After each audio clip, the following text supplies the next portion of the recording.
Hola, muy buenos días. Bienvenidos a este módulo de Deporte y Salud. Me presento, mi nombre es Iván Darío Vargas Vanegas, soy profesional de Cultura Física, Deporte y Recreación de la Universidad Santo Tomás, soy magíster en Actividad Física y Salud de la Universidad del Rosario, tengo experiencia más o menos de 8 años en entrenamiento deportivo, experiencia de 4 años de docencia en educación superior. Hoy vengo a hablarles sobre nuestra temática de la fisiopatología del sedentarismo, en donde vamos a trabajar todo lo que tiene que ver con diferenciación con lo que es la inactividad física, características del sedentarismo, estadísticas del sedentarismo, procesos fisiológicos que acarrea el sedentarismo y problemas que estos acarrean el sedentarismo y unas pequeñas conclusiones que sacaremos al final de esta exposición de estas diapositivas, ¿vale? Vamos a comenzar con la definición de o la diferenciación de la inactividad física. He escuchado mucho que unen el sedentarismo con la inactividad física y estas dos cosas son muy diferentes. Lo que vemos en este siguiente cuadro es que el sedentarismo lo definen como una carencia o poco movimiento del individuo, ¿sí? Mientras que la inactividad física lo definen como el no cumplimiento de recomendaciones dadas por la OMS. ¿Cuáles son esas recomendaciones? 150 minutos de actividad moderada a la semana o 75 minutos de actividad vigorosa a la semana. Además de eso, se le incluye en el sedentarismo actividades de 1 a 1.5 METs de esfuerzo o de gasto energético, ¿sí? O sea, esto es muy pequeño, son movimientos muy limitados o muy básicos que nosotros hacemos durante nuestro quehacer o nuestro día a día. Se le incluye también en la actividad física un gasto menor, un gasto energético menor de 600 kilocalorías, ¿sí? En el día. O sea, esto es un gasto muy pequeño, es un gasto que lo hacemos solo con caminar hasta el baño, caminar hasta la cocina, movernos, hablar un poco o nuestros procesos metabólicos que necesitan energía para poder realizar sus funciones. ¿Listo? Entonces, esta es como la diferenciación que hay en estos dos. Ahora, voy a mostrarles una gráfica en donde vamos a encontrar que la inactividad física es la cuarta causa de muerte en el mundo después de la hipertensión, del tabaquismo y de la hiperglucemia. Acá, pues acá está inmerso lo que tiene que ver con la diabetes mellitus. Si esto, si esta es la cuarta causa de muerte en el mundo, imagínense el sedentarismo donde tiene muchísimos más problemas por la falta de actividad física que acarrea en los individuos, en el ser humano, ¿sí? Donde ese movimiento son limitados. Imagínense cuántas muertes habrían por el sedentarismo, cuántos problemas o enfermedades crónicas no transmisibles acarrearía el sedentarismo. Entonces, con esto quiero generar un abrebocas de que esto y ya es considerado por medio de la OMS y entidades superiores de investigación de que el segundo aspecto o el segundo factor que conlleva la inactividad física y el sedentarismo, la obesidad se vuelva una pandemia. ¿Qué causas puede llegar a este sedentarismo? El sedentarismo son factores comportamentales del individuo o de la persona. Si es una persona que le gusta estar encerrado, que le gusta trabajar en oficina, que solo cumple con sus movimientos horarios laborales y no tiene espacio para poder obtener una recreación o practicar algún tipo de deporte, ¿sí? Son factores comportamentales. Ya pueden ser propios del individuo o de su entorno. ¿Cuáles pueden ser esas causas? La primera es la sobrepoblación. Lo que acarrea la sobrepoblación es que haya muchísima más pobreza y muchísima más falta de oportunidad. Cuando tú tienes un trabajo estable, cuando tú tienes unas actividades ya establecidas, pues puedes tener tiempo para la recreación, para el deporte, para la actividad física, para las salidas pedagógicas. Mientras si tú no tienes oportunidades, ¿sí? Vas a tener menos educación, ¿sí? Falta de salidas, falta de aprovechamiento del tiempo libre, ¿sí? Lo que acarrearía que ese comportamiento se vaya llevando primero a la actividad física y después al sedentarismo, o que sus actividades laborales son muy largas y son muy constantes y de muchas horas, donde solo va a estar sentado, ¿sí? Frente a una pantalla o un computador, realizando todas sus actividades laborales y no genere más tipos de movimientos. Estos son comportamientos de la persona. Otra causa que me parece que es una de las más importantes es la contaminación.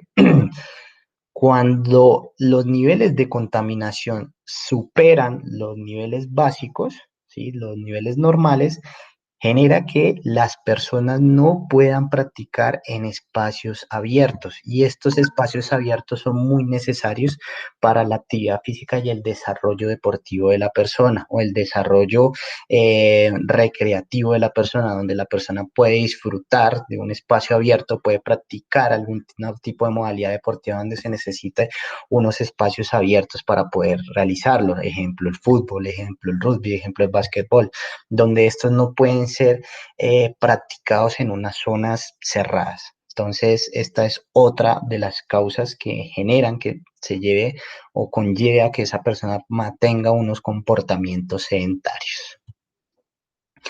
Ahora, ¿cómo podemos saber si soy una persona inactiva, una persona activa o una persona sedentaria? Esto es por medio de un balance energético. Una homeostasis energética es la que tiene cualquier persona en un estado natural que pues haga actividad frecuente y pues tenga una ingesta de macronutrientes normal y muy bien balanceada. El balance energético no significa otra cosa que hay una ingesta adecuada, ¿sí? Una ingesta de energía, una ingesta de macronutrientes adecuada y hay un gasto energético también adecuado. Esto significa que esta persona está ingresando, está consumiendo buenos macronutrientes para ser utilizados como sustratos energéticos, pero que también está generando actividades donde pueda aprovechar todo ese ingreso de energía, todos esos macronutrientes, ¿sí? No solo estoy ingresando, sino que también estoy utilizándolo para generar o hacer diferentes actividades diarias. Esto es lo que tiene que ver con el balance energético. ¿Qué pasa con el sedentarismo o qué pasa con esta inactividad física? Lo que pasa es que ahora la diferenciación es que se aumenta la ingesta, se aumentan esos macronutrientes, ¿sí? Pero ese egreso, ese gasto energético no es alto, es muy bajo. Lo que acarrearía es que la balanza subiría, ¿sí? Al lado de la ingesta y el gasto energético pues bajaría, lo que conlleva a que se generen diferentes procesos fisiológicos dentro del cuerpo, ¿sí? Diferentes causas dentro del cuerpo, o sea, diferentes procesos que no son tan beneficiosos en nuestro organismo. Pero ¿cómo puedo saber en qué estadio estoy, en qué fase estoy? Si estoy inactivo, ¿cómo puedo saber que esa persona es sedentaria o cómo puedo saber que esa persona realiza actividad física? Y esto es por MEDS, ¿sí? MEDS es esa unidad que nos va a poder medir el esfuerzo de la persona, ¿sí? Es una equivalencia metabólica de la tasa metabólica basal. Nosotros tenemos una tasa metabólica basal, la cual está regida por nuestras actividades diarias o nuestro comportamiento, ¿sí? Todas nuestras células de organismo, todas nuestras mitocondrias, por ejemplo, los músculos, necesitan generar procesos, ¿sí? Metabólicos y para generar esos procesos energéticos necesitan energía, ¿sí? O producen energía para realizar esos procesos, ¿sí? Eso ahí significaría o acarrearía que tendrían un gasto energético basal que es como el proceso natural de tu organismo, ¿sí? Para poder realizar cualquier tipo de movimiento o de eh, formación, ya sea de tipo celular o formación de tipo de fibras o tu mismo mecanismo de algunos órganos, ¿sí? Nosotros tenemos a todos nuestros órganos trabajando de una forma consecuente y de una forma estructurada. La tasa metabólica basal también es relativa a la masa corporal. Una persona puede ser de una gran contextura, va a tener una tasa metabólica un poco más alta. Una persona que es muy activa, muy tranquila, va a tener una tasa metabólica un poco más baja, ¿sí? En donde este MET es 3.5 mililitros de oxígeno sobre kilogramo, ¿sí? Y en donde se va a comenzar a medir cuántos MET se está gastando durante el día. Se puede realizar esa medición. ¿Cómo se puede trabajar esa medición o se puede hallar esa medición? Por medio de las actividades que realiza o de sus quehaceres diarios que está utilizando, que genera esta persona. Por ejemplo, en el ejercicio hay diferentes gastos de METs, por ejemplo, que están entrenando en fútbol o que está entrenando en baloncesto o que está entrenando, por ejemplo, en ciclismo. Estas diferentes modalidades deportivas tienen unos gastos energéticos mayor que otros. Entonces, eso lo podemos calcular o realizar, o estos ya tienen parámetros establecidos de cuántos METs puede gastar, ¿sí? O por medio ya tenemos diferentes aplicaciones, diferentes relojes que nos pueden ayudar a medir esto. El trabajo laboral, nosotros al realizar cualquier tipo de movimiento también estamos gastando energía, nosotros también estamos realizando un gasto energético, por ejemplo, si soy, por ejemplo, de una empresa de bodega que estoy llevando cajas, que estoy llevando sobres, que estoy cargando cosas, eso también tiene un pequeño gasto energético, ¿sí? Hasta barrer, hasta reír, hasta hablar, todo esto que estamos haciendo en este momento, por ejemplo, que estemos despiertos, que estemos observando esto, todo esto tiene un pequeño gasto energético. La actividad física que esté realizando también tiene un gasto energético pues diferente, un gasto energético puede ser mayor o puede ser menor de las actividades que nos hacemos normalmente. ¿Qué ventaja tiene que nosotros conozcamos ese esfuerzo, ¿sí? Que nosotros hacemos o ese gasto energético?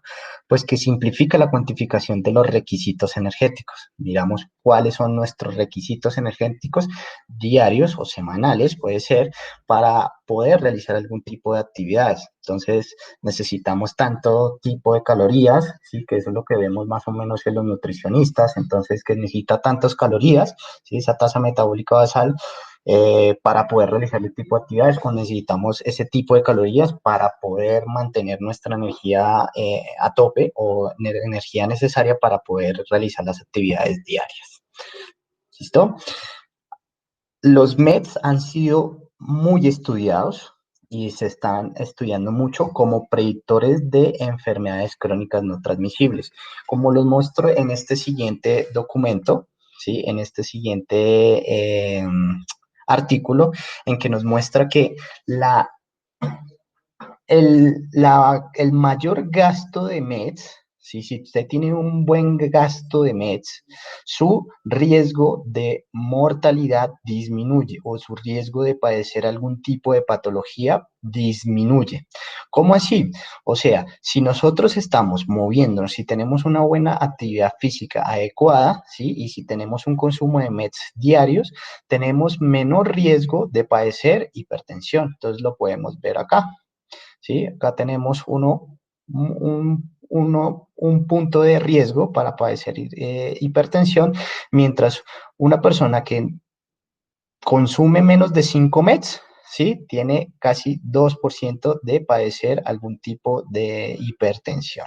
Asimismo, con diferentes enfermedades, con el EPOC, con la diabetes, personas que consumen tabaco, ¿sí? El aumento del colesterol, el aumento de triglicéridos, todo esto se puede observar con la cantidad de METs que utiliza o que gasta en alguna actividad física o en actividades diarias. Ahora, ya conocemos que el sedentarismo, ¿sí? Si no se modifica esos comportamientos, pues puede acarrear diferentes aspectos negativos en nuestro cuerpo, ¿sí?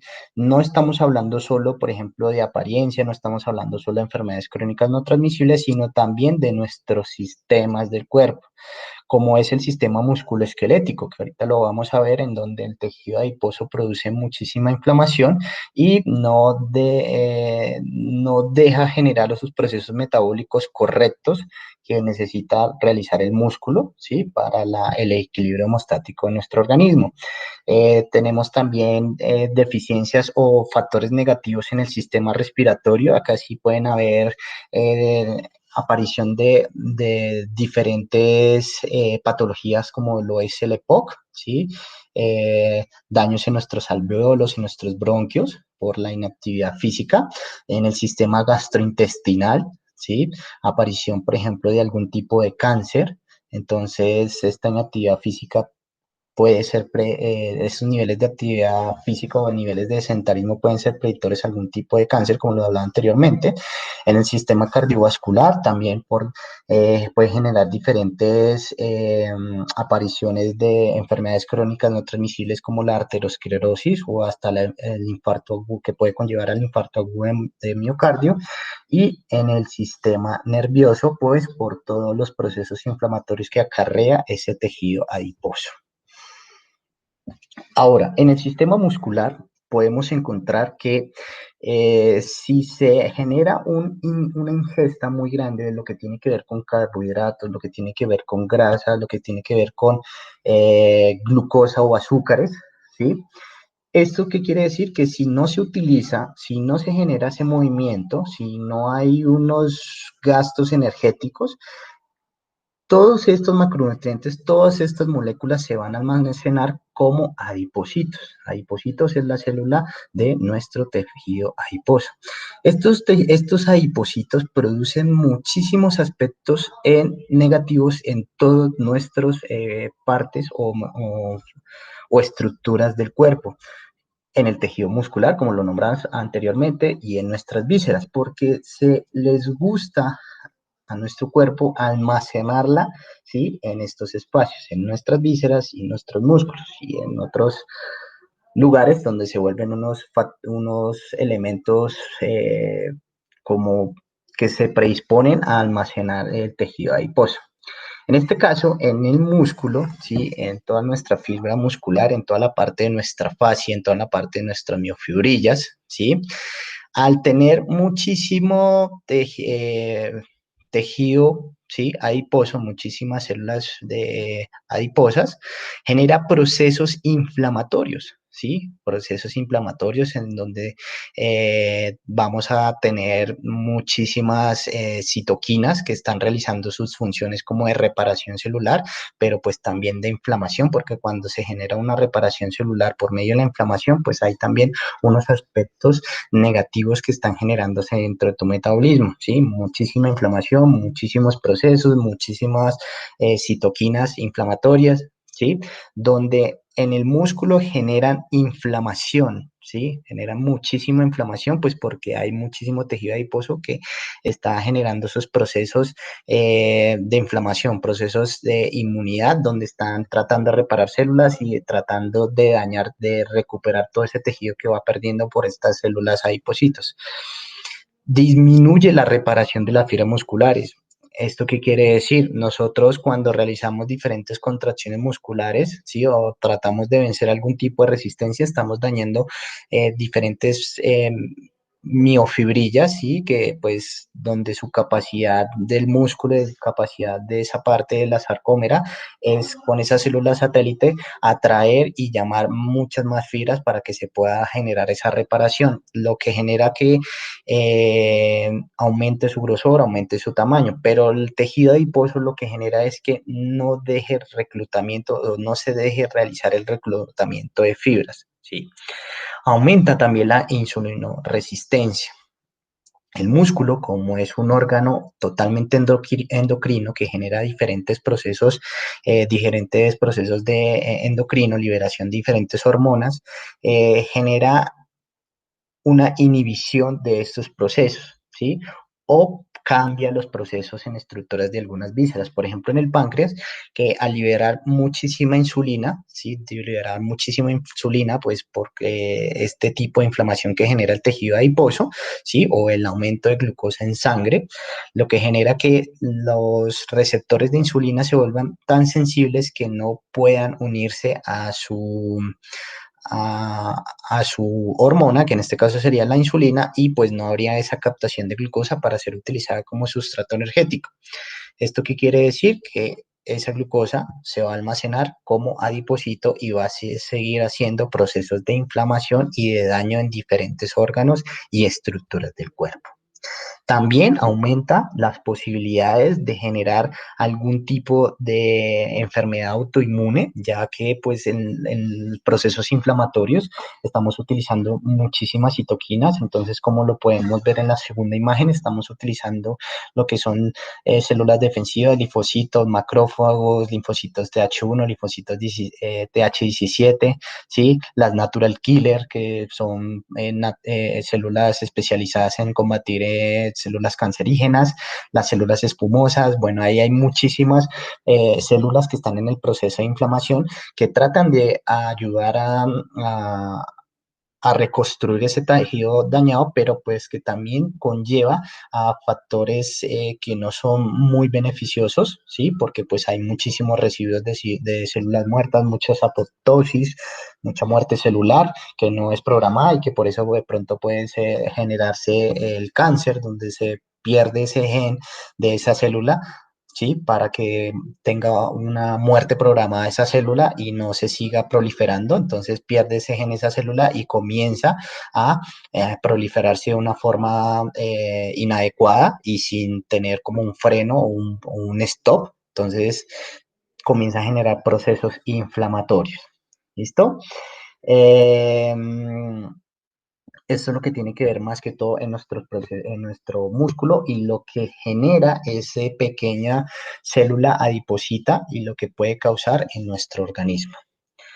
Eh, las consecuencias del sedentarismo son consecuencias patológicas, son consecuencias de enfermedades.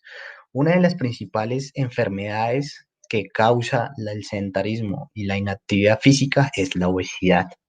Estas células del tejido adiposo tienen una característica que es que se pueden hipertrofiar o pueden generar hiperplasia.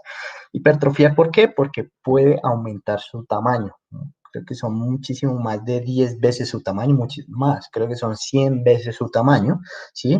Y en donde pueden multiplicarse mucho, o sea, generar muchísimo más células con esa pequeña vacuola de triglicéridos, ¿sí? Y generar muchísimo más células de esta donde se van a almacenar en diferentes partes de nuestro cuerpo. Otra consecuencia de este comportamiento es el aumento de patologías, de patologías que en este caso son las enfermedades crónicas no transmisibles, como lo es la diabetes, ya vimos la resistencia a la insulina, la dislipidemia, el aumento de grasa, ¿sí? El aumento de tejido graso en nuestros sistemas, ya sea en el músculo esqueleto, en el muscular, ya sea en nuestro visceral, ¿sí? En todo nuestro sistema circulatorio también, donde puede generar arteriosclerosis, taponamiento de venas por aumento de tejido adiposo en las paredes de nuestras arterias, lo que puede generar una hipertensión arterial o un infarto al miocardio o producción de trombosis venosa profunda. Lo que acarrea este comportamiento del sedentarismo es el síndrome metabólico. El síndrome metabólico son esos factores que están predispuestos en ese sujeto a sufrir o a tener o que tiene esa persona. Por ejemplo, una persona que tenga síndrome metabólico es porque tiene hipertensión, tiene cáncer, tiene diabetes o tuvo algún accidente cerebrovascular. ¿Esto qué quiere decir? Que esta persona muy posiblemente si no cambia esas conductas, si no comienza a realizar tratamientos, por ejemplo, de actividad física moderada o si no diferentes procesos antiinflamatorios, que en este caso sería el deporte y la actividad física, pues puede conllevar a la muerte, ¿sí? Podemos observar que puede generar un taponamiento, una arteriosclerosis, ¿sí? Un taponamiento de arterias, un aumento de presión y pues producción de trombos, lo que puede generar un accidente cerebrovascular o un infarto de miocardio. Entonces, este sería como la consecuencia de el sedentarismo. Podemos ver que el comportamiento en este artículo, comportamiento sedentario, representa un potencial de factor de riesgo de cáncer. Ya se está investigando si este comportamiento tiene factores a futuro de generar un tipo de cáncer. Y sí, es verdad, porque si nosotros no tenemos un sistema inmune alto, podemos generar un cáncer porque no tienen la capacidad de frenar ese proceso de esa muerte programada de la célula, ¿sí? Sino que se va proliferando, no tiene esa muerte programada, sino se va proliferando sin un fin, ¿sí? Y va dañando todos los procesos, ya sea de la estructura donde se están proliferando o de la víscera donde se está proliferando, lo que puede conllevar a desestabilización metabólica o fisiológica y posteriormente a la muerte. Entonces, lo que nos muestra acá es que si nosotros realizamos una buena actividad física, una buena respuesta de descanso, un buen consumo energético, pues vamos a tener un menor riesgo de tener algún tipo de cáncer. Y se ha visto en muchísimos artículos que disminuye, por ejemplo, el cáncer gastrointestinal, el colorectal, ¿sí? Y muchísimo más. Es un porcentaje bajo, pero ese porcentaje puede salvarlos de producir un tipo de cáncer. Tenemos este siguiente artículo en donde nos dice que los niveles de sedentarismo son predictores de enfermedades crónicas no transmisibles. Ejemplo, como podemos ver en estas imágenes, si nosotros tenemos un nivel de sedentarismo alto, lo que vamos a generar es un nivel de glicemia alto, porque estamos consumiendo muchos carbohidratos, estamos consumiendo muchos azúcares, estamos consumiendo muchos macronutrientes que van a aumentar estos niveles de glucosa en sangre, ¿sí? Y posteriormente se van a almacenar porque no se van a utilizar en tejido adiposo, lo que acarrearía es en diferentes tipos de patologías, ya sea diabetes, ya sea hipertensión, entre otras, ¿sí? Podemos verlo también, si tú tienes un nivel de sedentarismo bajo, ¿sí? ¿Qué haremos? Que se producirá muchísima más insulina, lo que acarreará a tiempo futuro es que genere una resistencia a la insulina y produzca una diabetes tipo 2, ¿sí? Podemos ver que si tienes un nivel de sedentarismo alto, ¿sí? Pues tendrás a consecuencia un colesterol total alto, ¿sí? Porque pues tú no estás utilizando eh, ese tejido adiposo como esa fuente de energía, porque el tejido adiposo también es una fuente muy grande de energía que se debe utilizar y que se necesita en el cuerpo. También tenemos que si tú tienes un nivel de sedentarismo bajo, ¿sí? Si tú tienes un nivel de sedentarismo bajo, pues tienes eh, unos niveles de HDL altísimos, que pues estos niveles de HDL son importantes porque pues estos transportan a todo lo que tiene que ver con los triglicéridos y por eso en los de triglicéridos, si tú tienes unos niveles de sedentarismo alto, pues vas a tener unos triglicéridos muy altos, ¿vale? Como conclusiones a todo esto, les quiero decir que un estilo de vida sedentario sumado a malos hábitos sedentarios pueden recaer en diferentes enfermedades crónicas no transmisibles. Si nosotros no solo realizamos algún tipo de actividad física, si estamos considerados como sedentarios y le aumentamos unos malos hábitos como lo es la alimentación, pues fácilmente podremos caer en algún tipo de enfermedad crónica no transmisible o un síndrome metabólico, lo que nos podría acarrear más adelante a la muerte. También el sedentarismo se puede modificar mediante la actividad física. Sí, el sedentarismo se puede modificar. ¿Por qué se puede modificar? Porque podemos llevar de esa persona que no realiza ninguna actividad física a que se mueva, a que realice algún tipo de actividad física, lo que va a comenzar a disminuir esos niveles de predicción a que puedan padecer algún tipo de enfermedad crónica no transmisible. También el sedentarismo comprende estados fisiológicos del individuo. El sedentarismo produce procesos fisiológicos, como lo vimos anteriormente, en nuestro organismo, en casi todos los sistemas por culpa de ese adipocito. Ese adipocito causa destrozos en nuestro organismo, causa procesos inflamatorios, procesos cancerígenos, ¿sí? En donde intervienen muchísimas partes inmunológicas, ¿sí? Que nos van a ayudar a tratar de contrarrestar esto, pero pues generando un poco más de daño en nuestras estructuras. Les quiero dar las gracias por compartir este rato conmigo. Cualquier duda los pueden contactarse conmigo y me despido de todos ustedes. Muchísimas gracias y hasta luego.